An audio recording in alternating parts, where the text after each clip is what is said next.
Hi යාළුවනේ. ඉතින් කොහොමද ඔයාලට? හැමෝම හොඳින් ඇති කියලා මම ඔයාලව විශ්වාස කරනවා. ඉතින් එන්නකෝ අදත් මගෙත් එක්ක වීඩියෝ එකක් බලන්න යන්න. ඔන්න අදත් මම ඔයාලට ලස්සන වීඩියෝ එකක් අරගෙන ආවා. ඉතින් මේ දවස නම් මගේ හස්බන්ඩ් වැඩට යන දවසක්. ඒ වගේම මම ඉන්නේ අපි දෙන්න ඉන්න ගෙදර නෙවෙයි අපේ අම්මලාගේ මහගෙදර. ඉතින් ඒ දවසේ මම මොකද කරේ? මොනවද කෑවේ බිව්වේ මේ දේවල් මොකක්ද උනේ කියලා මේ වීඩියෝ එකෙන් බලමු. එහෙනම් එන්නකෝ. ඉතින් මේ දවසේ මම ටිකක් උදේම නැගිට්ටේ නැහැ. ඉතින් මට ලොකු වැඩක් කරන්න තිබුණෙත් නැහැ උදේම නැගිටලා. ඉතින් මම්මට ඕන වෙලාවට නැගිටලා ගෙදර තිබුණ පොඩි වැඩ ටිකක් තිබුණා අම්මත් එක්ක එකතු වෙලා ඒ ටිකත් කරලා දැන් නම් මම මේ කරන්නේ මං ආසම කරන වැඩක්. මගේ ඩයරි එක ලියනවා. මං කලින් වීඩියෝස් වලත් යාළුවන්ට කියලා තියෙනවා මං ඩයරි එක ලියන්න මාරම ආසයි. ඩයරි එක ලියලා ඊළඟට ජර්නල් එක ලියලා ඔය මගේ තියෙන පොත්පත් ටිකක් තියෙනවා. අන්න ඒ ටිකේ වැඩ තමයි මම ඔය වෙලාවෙන් කරන්නේ.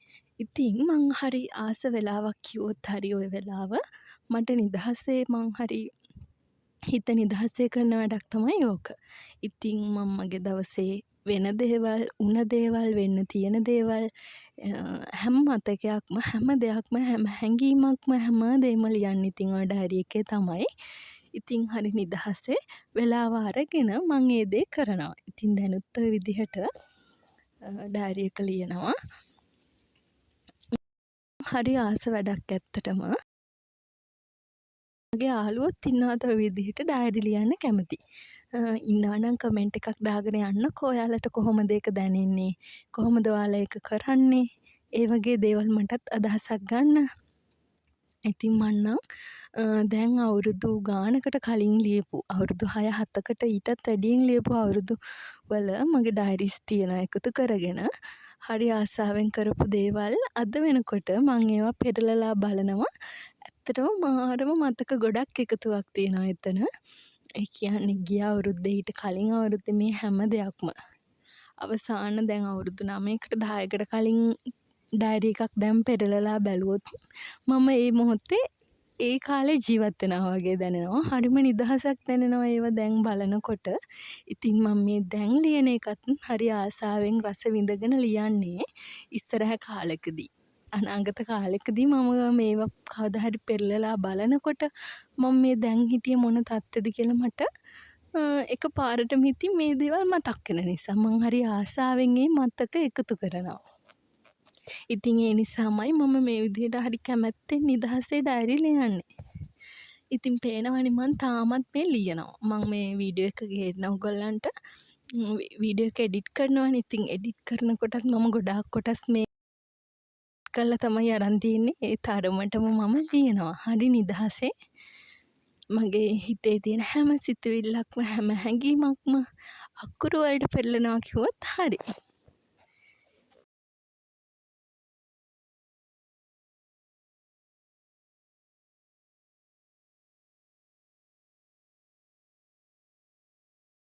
ඒට මම ඩයරි එක ලියලා ඊළඟට නම් මම ලියන්න අරගත්තේ ජර්නල් එකක්. මගේ යාළුවෝ දන්නවා ඇතිනේ මේ වෙනකොට YouTube එකේ සර්ච් කරොත් ඕන තරම් ජර්නල් කරන විදිහ ගැන ජර්නල් මොන වගේ දේවල්ද තියෙන්නේ ඒ විදිහට ඕන තරම් වීඩියෝස් අපිට හොයාගන්න පුළුවන්. ඒ දේවල් ගැන දැනගන්න, ඉගෙන ගන්න. ඉතින් මමත් මගේ ජර්නල් එක හදාගත්තේ මං ආස කරන විදිහට මට හොඳයි කියලා මට ගැලපෙන විදිහකට තමයි ජර්නල් එක මම හදාගත්තේ. ඉතින් ඔය විදිහට මං ඩයරි එක දැන් නම් ලියලා ඉවරයි. ඊට පස්සේ තමයි මම අර කිව්වා වගේ ජර්නල් එක කරන්න පටන් ගත්තේ. මම මගේ ජීවිතේ මන් තුල හැදෙන්න ඕනේ තව තවත් ගුණාංග මොනවද? තව මගේ ජීවිතයට එකතු වෙන්න ඕන හොඳ දේවල් මොනවද? මං එකතු කරගන්න ඕන දේවල් මොනවද? මේ වගේ දේවල් මම ලිස්ට් එකක් හදාගෙන ඒව අනුව තමයි මම මගේ ජර්නල් එක හදාගත්තේ. ඉතින් මම අමුතෙන් යාළුවන්ට කියන්න ඕනේ නැති වෙයි. මොකද ගොඩාක් යාළුවෝ දැනටමත් දන්නවා ඇති කියලා මම විශ්වාස කරනවා මේ දේ ගැන. ඉතින් මමත් මට ගැලපෙන විදිහකට හදාගෙන ওই විදිහට ඒකත් හරි ආසාවෙන් කරගෙන යනවා. මං ඒක නම් මේ ළඟදි තමයි පටන් ගත්තේ හරියටම කරන්න. ඉතින් මට හිතෙනවා ඒක හරි සාර්ථකයි කියලා. මොකද මං ඇතුලේ තියෙන මිස් වෙච්ච මගේ දුර්වලතා එතකොට මං කරන්න දෙයක් හිතන් ඉන්නවා නම් මට ඒ දේ කරගන්න බැරි වුණොත් මේ ජර්නල් එක ෆිල් කරනකොට මට ඒක අහුවෙනවා මට මොනවාද කරගන්න බැරි වෙලා තියෙන්නේ කියලා. එතකොට මම ඊළඟ දවසට නැත්තම් ඊළඟ මොහොතට මම කල්පනා කරලා උනන්දුවෙන් වැඩ කරනවා නොකරපු දේ ගැන වැඩි අවධානයක් යොමු කරනවා. කරන්න බැරි වුණ වැඩේ ගැන වෙනමම අවධානය යොමු කළා ඒ වැඩේ අනිවාර්යෙන්ම කරලා මගේ ජීවිතයට එකතු කරගන්න පුළුවන් දෙයක් තියෙනවා නම් අනිවාර්යෙන් එකතු කරගන්නවා. ඉතින් මේ ජර්නල් කරන එකේ ලොකු වැදගත්කමක් මට දැනුනේ එතනදි තමයි. ඉතින් ওই විදිහට මම ජර්නල් වැඩත් කරනවා හරි ආසාවෙන්. ඊට පස්සේ ඔයාලා මේ දකින්නේ මම අයවැය ලියන්න වෙනම පොතක් ගෙන ඉන්නවා. මේ මම දැන් නම් කරන්නේ ජනවාරි මාසේ අපිට වෙන්න තියෙන හැම වියදමක්ම ලියනවා. සැලරි ලැබුණාට පස්සේ ඒක වියදම පියවන්නේ කොහොමද? සැලරි එකට මොනවද කරන්නේ? ඉතිරි කරන්නේ කොහොමද? ඒ හැම දෙයක්ම මම ওই විදිහට වෙනම පොතක සටහන් කරගන්නවා. ඒ වැඩත් ඉතින් මම ওই වෙලාවෙම කරගත්තා.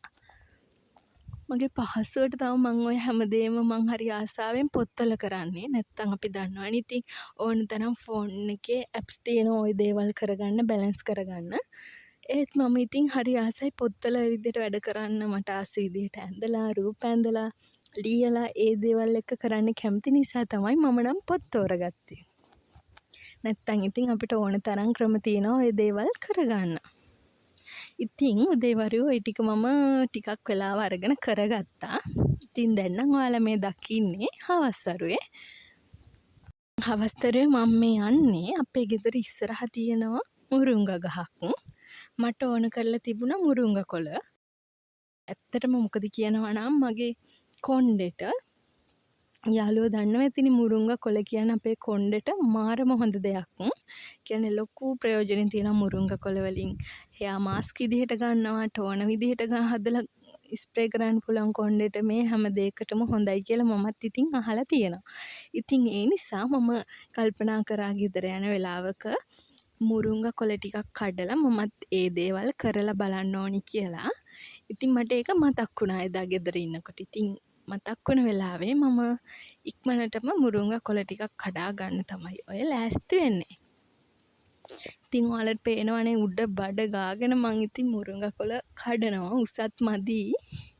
ඒත් ඉතින් මම මගේ සීමාව වගේ තිබුණ ඒවා හිමින් කඩා ගත්තා.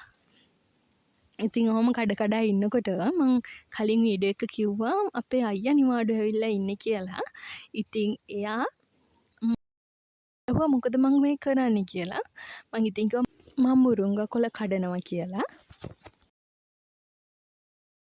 ඉතින් එයා ඇවිල්ලා මුරුංගා ගහේ උඩම තියෙන අත්තක් එහෙමම කඩලා දීලා ගියා යන්න. ඉතින් ඇත්තටම මට ඒ වෙලාවේ මාර ලොකු දෙයක්. මොකද මේ මුරුංගා කොළ කඩා ගන්න ඇත්තටම මං උස මදි වෙලා හිටියේ.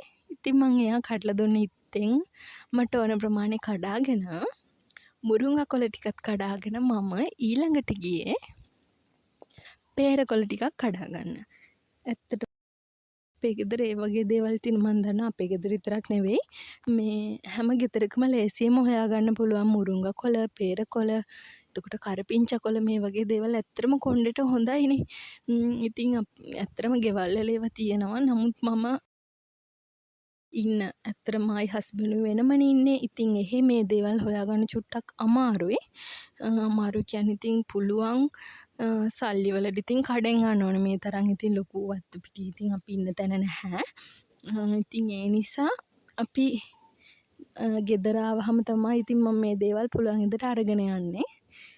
එන වෙලාවට ඉතින් මම එකතු කරගෙන ඒවා යනවා. මොකද මට මේ එහෙ හොයාගන්න විදිහක් නැති නිසා මේ තරම් පහසුවෙන්. ඊට පස්සේ ඉතින් එදා දවස ওই විදිහට හරි ඉක්මනට ගෙවිලා ගියා. මම හවස්වරුවේ ඊට පස්සේ ඉතින් කෑම කෑවා. ඒවන වීඩියෝස් වලට අරගන්න බැරි වෙලා යාළුවනේ.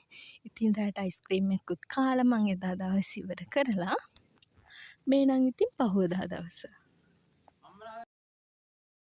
ඉතින් මේ දවසේ මට හිතුණා මගේ අම්මට අප්පච්චිට නූඩල්ස් එකක් හදලා දෙන්න. ඊට පස්සේ ඉතින් මම තිබුණ දේවල් දාලා නූඩල්ස් එකක් හදලා දුන්නා. ඊට පස්සේ නූඩල්ස් කාලා අයිස්ක්‍රීම් එකකුත් කාලා අපි ඊට පස්සේ ඔය ගෙදර තියෙන හැම එකක්ම ඉතින් යාළුවනේ මං නිවාඩු දවසට කරන්නේ කන එක තමයි.